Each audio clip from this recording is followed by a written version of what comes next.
Hi bestie, in this episode I'm going to be sharing with you 10 tips on how to let go of someone you care about.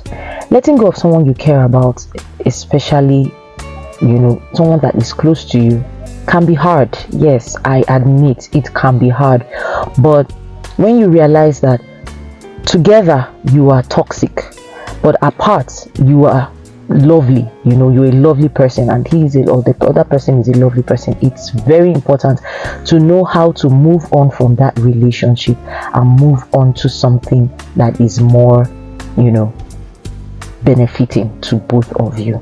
So join me as I share those tips. You can take this break to share the video with someone who needs it and like it. Thank you. All right, so the first tip I'm going to be sharing with you right now is that you have to put yourself first. Remember that letting go of a relationship, it feels like you're letting the other person down.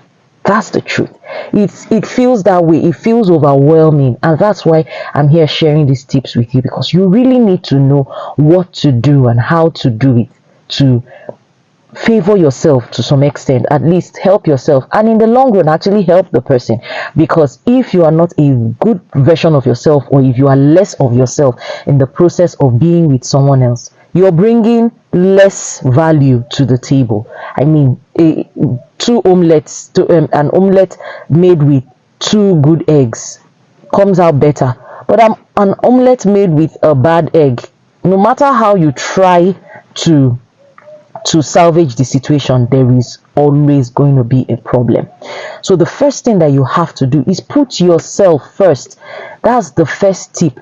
I appreciate when people say don't put yourself first, that's selfish, put others first. One thing I tell my clients is not putting yourself first in being self-centered and selfish, completely into yourself, but putting yourself first that I'm talking about here is taking charge of your life and reinventing yourself, especially after an unhealthy partnership.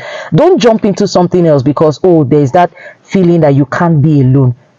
Take joy in being with yourself. Take joy in being alone. Take joy in discovering what went wrong, discovering the pains you had, discovering how bad it was, discovering what was like. Find out how it hurt you. Find out the things that you would have preferred to have in that relationship. Please put yourself first. Consider yourself. Consider how you were hurt. Consider your emotions. Consider the things that you should have done better. That is a time-sensitive situation. Don't jump, into something else because you just want to prove that you are able to do that, or because you are afraid of being alone or being with yourself. Please put yourself first. It's very, very important. Which is number 2 tip is let yourself grieve. Oh, trust me, this grief therapy is something that I advocate for everyone who has lost something.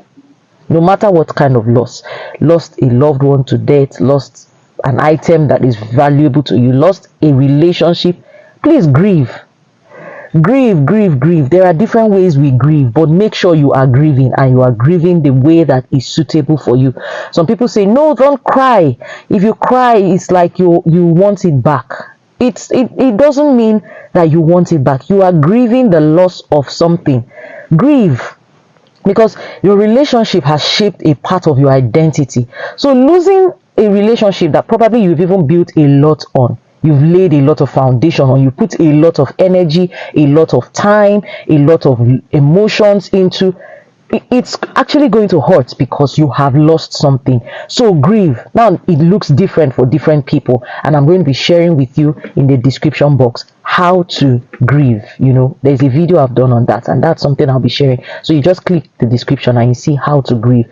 Try and accept life that is a roller coaster. There are so many things that go wrong, so many things that go right.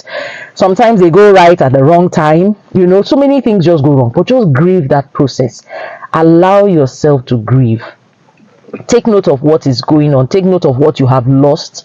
It may have been time that you invested. It may have been emotions. It may have been a relationship that probably you were married and then now you're divorced, or a relationship that has lasted years, decades for some of you, whatever it is, just grieve the process.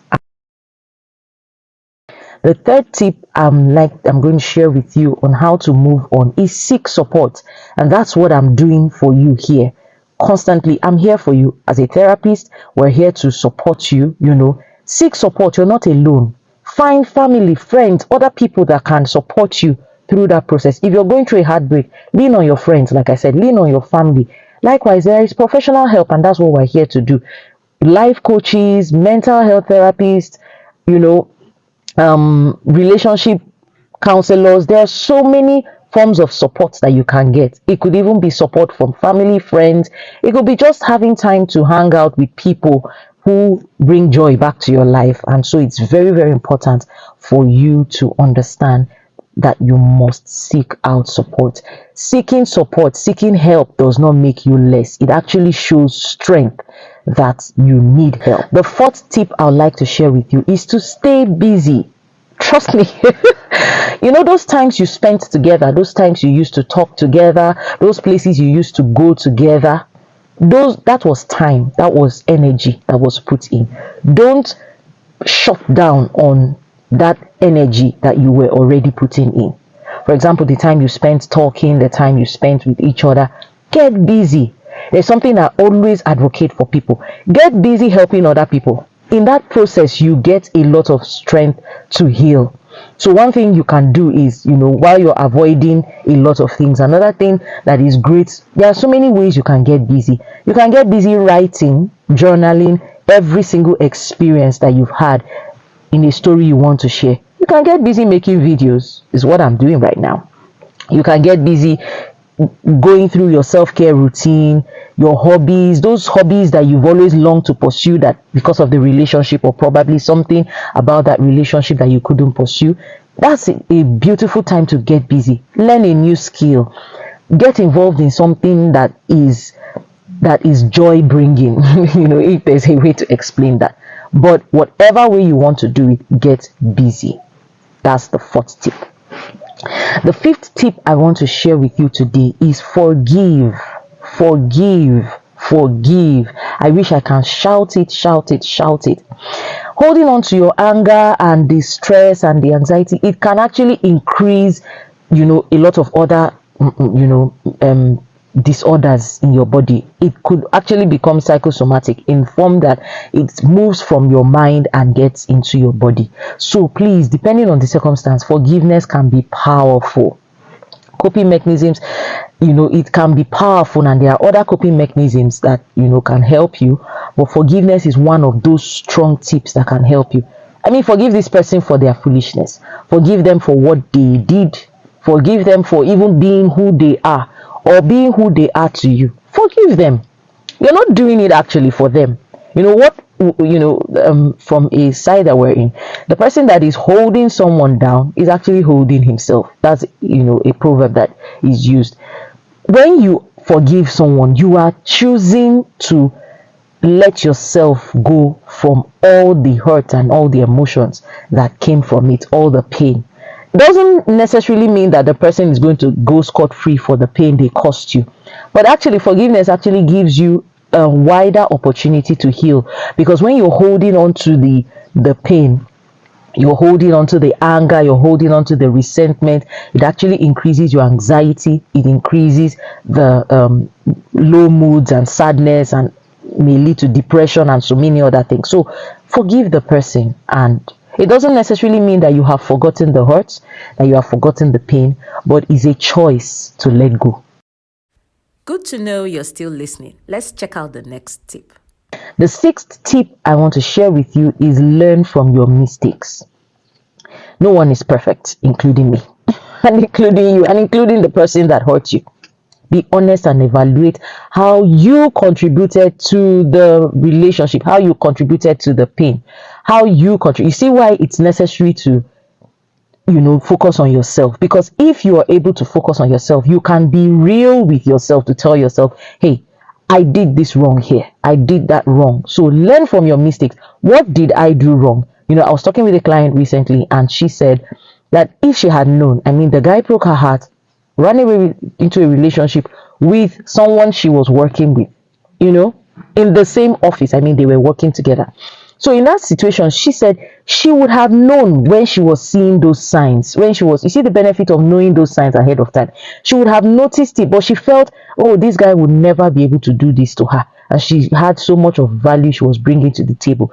If she had known ahead of time, she would have started withdrawing how much she was putting into the relationship. So that's a very proactive way to heal from the hurt. Learn from your mistakes. So the next time someone just tells you I love you, you're not jumping into I love you because the person said I love you. You're not giving 100% because the person has given you a word of affirmation. You're learning from, okay, even if he says I love you, I mean, you have to prove it. I want you to prove the love you have for me. So it's very, very necessary. Why and when did I do this to myself? What did I do wrong? Did I treat the other person unfairly? There may have been things you did wrong as well. How could I have responded or reacted differently in a different situation? Or in self-reflection and self-awareness are the first step towards building healthy boundaries and ensure that a new relationship does not repeat the same mistakes. So ahead of time, you're attuned to the things that you did wrong and how you can correct them. The seventh tip I want to share with you is consider cutting contact. Really, you have to be real with yourself. Remember I said that was the first thing. Being real with yourself, facing yourself and telling yourself, at this point, I don't need this contact. Consider it. Now, depending on the circumstance, you may have to actually block the person from all your social media platforms. It's actually necessary. Both physical, emotional distance means you aren't constantly reminded of the damage done. So sometimes you may have to leave that relationship where you people used to frequent, or the constant calls. Yes, it may take a while for people that remember the numbers easily. I mean, that's the first number you want to dial when there is an issue. Very well accepted. Of course, this relationship was formed over time, so we don't expect that everything is suddenly going to go all cold at the same time, but you're reducing the chances of exposure to the pain, or exposure to the past, or exposure to all that you went through. The eighth tip I want to share with you is find your happy place. Oh, I love this part, because it means, yes, I've been hurt, but there's still joy within me. There is still joy to be found. There are still things that can make me smile again. I think I'll just call it learn to smile again. Find the place, that place. You can practice mindfulness, positive affirmation, mindful breathing. You can see all my videos on that. I share that in the link, or you go to my channel and you see all that. It will help you return to that safe space. It's about emotional safety. It's about your mental safety. So it helps you find your happy place. It helps you return to your safety. For me, my happy place is when I'm in a library and I see so many books. I love reading. So that's my happy place. For your happy place, just find somewhere that you can just go back to, that just reminds you that you are safe. That place where you keep telling yourself, that's your positive affirmations. You tell yourself who you really are, not who they made you feel like you were, or who they told you you were. Find your happy place. The ninth tip I want to share with you is don't wait for the other person, and don't wait on them. Don't wait on the other person, and don't wait for the other person. Accept that your former partner or your friend may never take responsibility for their actions. They may never accept what you said was the reason why the breakup happened, or why you're moving on. But your healing depends entirely on you. I tell my project ladies, girls, that you are the priority. You are your worst enemy, but you can also be your best friend. Yes, such that your healing entirely depends on you. Your growth entirely depends on you. When you make a decision within yourself to move on, when you make a decision to be a better person, it's you. that is involved. It's you that is going to push through. It's you that is going to get the resources you need. Even when they come, you are the one going to accept the help that you need. Don't wait around for an apology. Don't wait around for someone to come and tell you, oh, I'm sorry I did this. I'm sorry this happened. Don't wait around. I mean, in the red flags, we found out that sometimes they don't even take responsibility for this. It's time for you to move. Don't wait around for the person. Wait for the 10th tip is talk it out. Talk it out. Talk it out. Share. You're not a burden by sharing your feelings. Remember, I was talking about getting support in the other tip I shared about finding support from people. Talk it out. In fact, there is strength in admitting that you need help. And then when you talk it out, it's a way of letting go of a relationship. That's one of the ways. You can write it down, you can cry with friends, get it all out, talk with a therapist. So book a session. In fact, I'm telling you right now, you need to book a session with me. Let's talk it out. Let's walk through it. Let's find you a structure that is more suiting to you, that is more you centered than the other person centered. I remain your mental health bestie, Ebere Chukwuona. Stay tuned for more. If you have not seen my other videos, go ahead, click the like button, like this video, subscribe, and then tune in for more of the videos that I'm sharing as regards moving on from hurt in a relationship. I remain Ebere Chukwuona, your mental health bestie.